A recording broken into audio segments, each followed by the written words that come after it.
Hi everyone, my name is Thesiigan Selvanayagiam and I'm from class Kalki Century.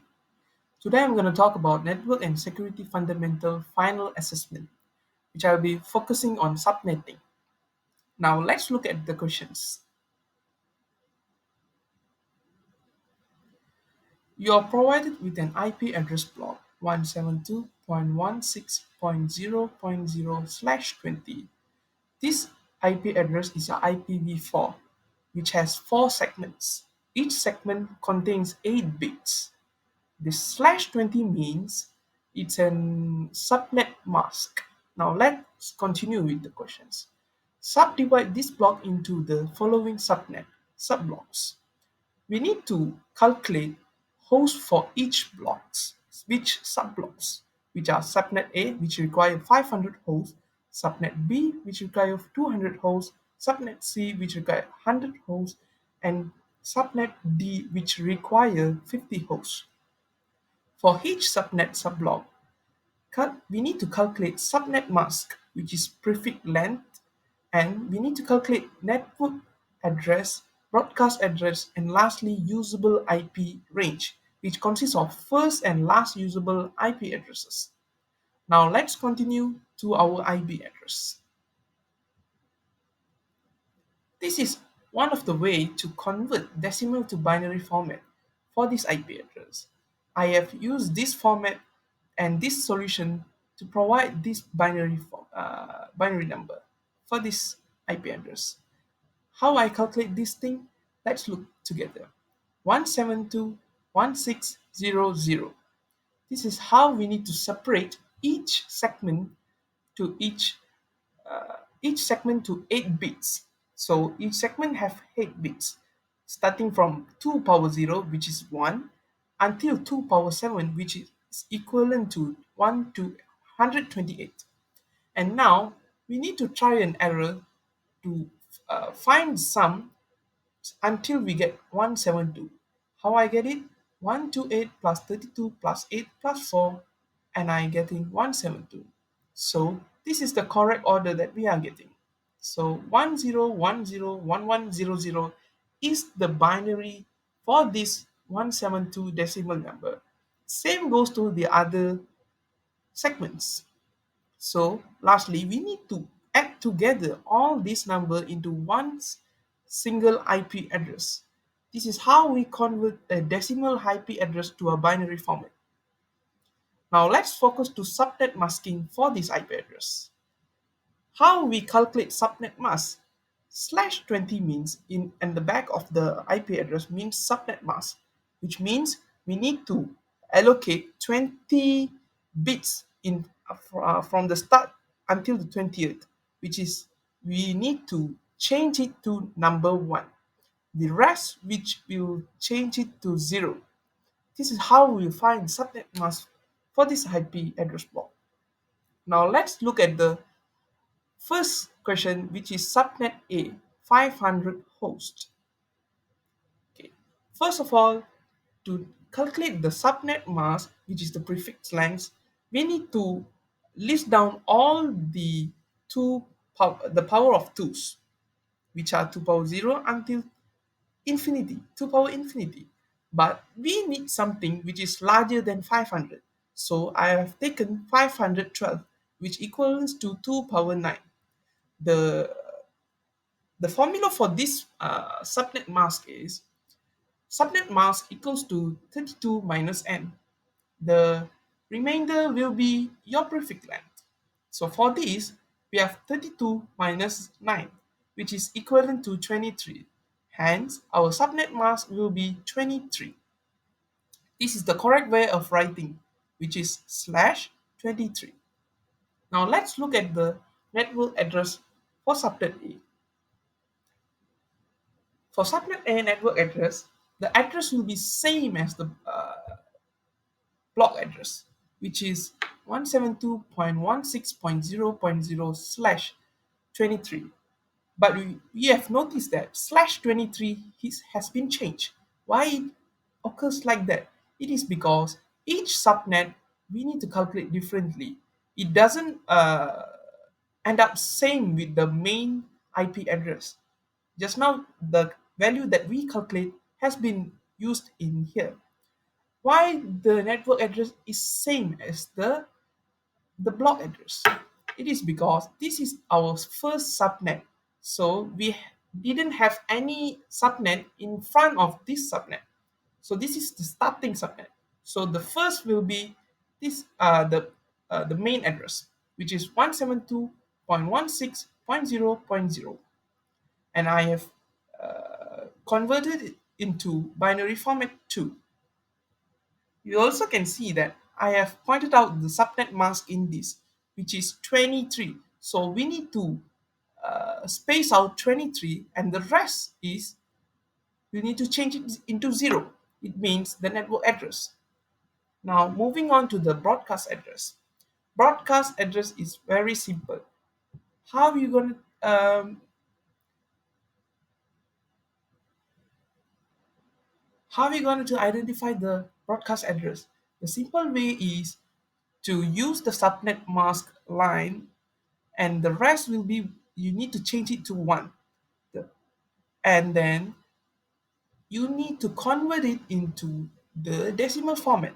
This is the one of the way how we convert it into the decimal format, where the first two segments has been converted earlier. So I didn't copy it again. The last two segments has been changed. So I have converted into decimal format. How I have converted it? So you can see here. After convert, I have get 1 for the third segment, and I have got 255 for the last segment. Hence, the decimal format for this subnet A's broadcast address is 172.16.1.255, subnet of 23. Moving on to the usable IP range, which is consists of first and last usable IP address. First of all, we need to know the formula for each of these IP address. So let's look at the formula. To find the first usable IP address, we need to add 1 to the network address of the previous. For this address.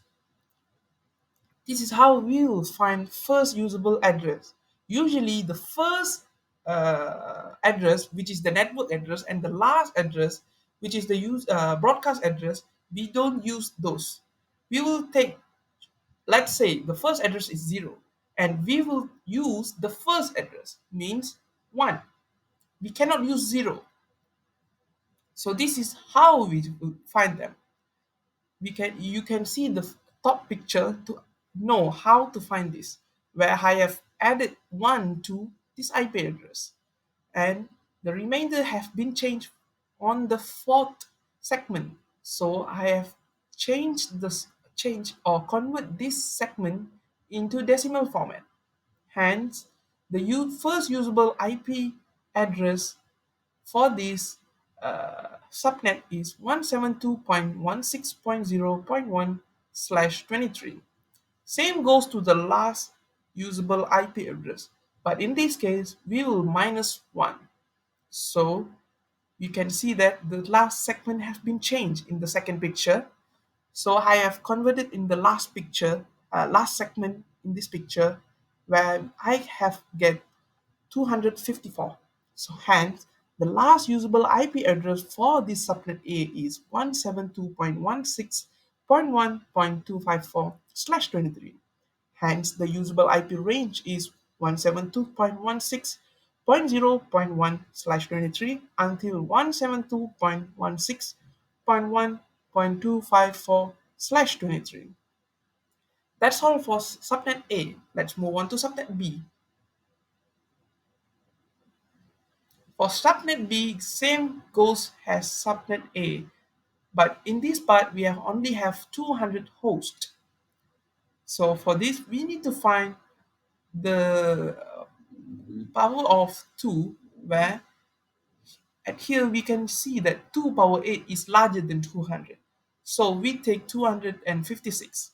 So using the formula just now, 32 minus n, we getting 24. Hence, the prefix length or subnet mask for this subnet B is slash 24. So let's move on to the network address. For this network address for subnet B, we have a little formula to follow because this is the second network address, so it has a different formula to use where we need to add 1 to the previous subnet broadcast address. As we all know, the previous subnet broadcast address for is subnet A's broadcast address, which is 10101100000000000001 11111111, which was the broadcast address for the last subnet. For this, we need to add 1. You can see this formula. I've added the 1 to this network address. And then the last two segments have been changed. So I have converted them to decimal. This is the formula that I have used to convert it. So hence I getting 172.16.2.0/24.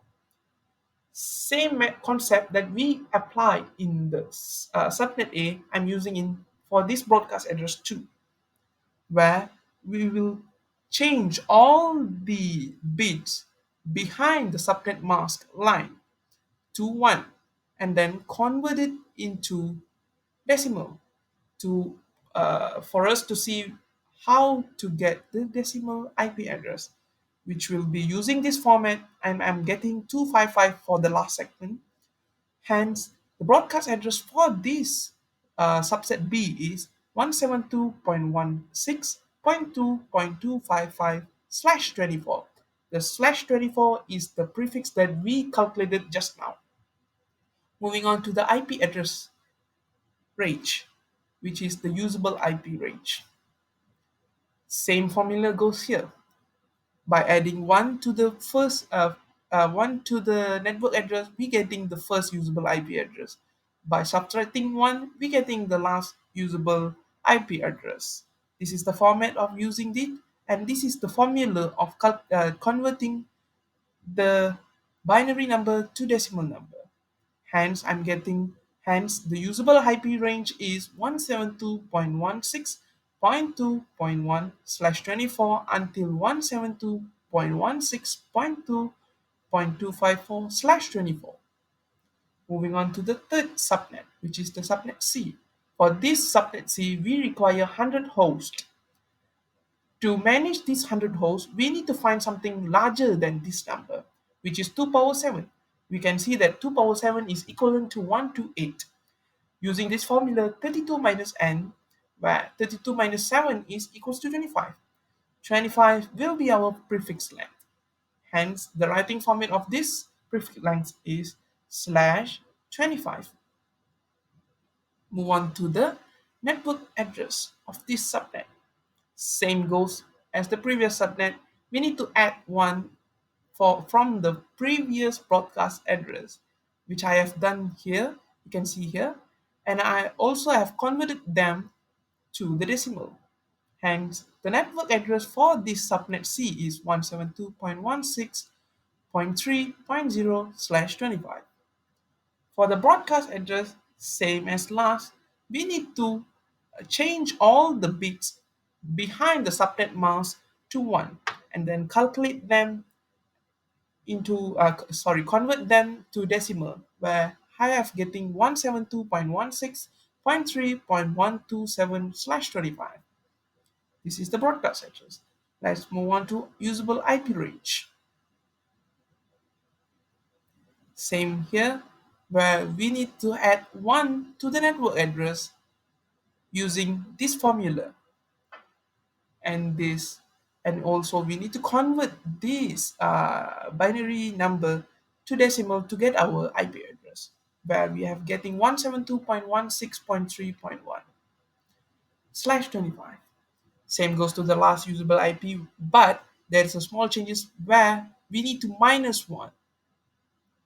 Here you can see I have minus 1 from the broadcast address, and I'm getting 172.16.3.126/25. Hence, the usable IP range is 172.168.1.1/25 until 172.16.3.126/25. This is the usable IP range for subnet C. Lastly, moving on to subnet D. This is our the way of we finding prefix length, where for this we need to require 50 hosts. So we find something larger than that, 64, so 2 power 6. So 32 minus 6 equals to 26. So the writing format is slash 26 is the prefix length. Let's move on to the network address. Same as before. We just add one to the previous subnet broadcast address, which I have done here, and I have converted into decimal format. Hence, the network address is 172.16.3.128/26, and the broadcast address is 172.16.3.191/26. How I got the broadcast address? By changing all the numbers behind the subnet mask into one. The numbers have been converted to decimal format, so hence I am getting 191 for the last segment. Finally, moving on to the usable IP range for the subnet D, where for the first usable we need to add 1 to the network address. For the last usable IP address we need to minus 1 from the broadcast address, which I have done here and converted them to decimal format. Hence, the usable IP range is 172.16.3.129/26 until 172.16.3.190/26. That's it for all the subnets, and I hope that I have explained all of them clearly and hope you guys understand it. That's all from me. Thank you for your attention and your cooperation.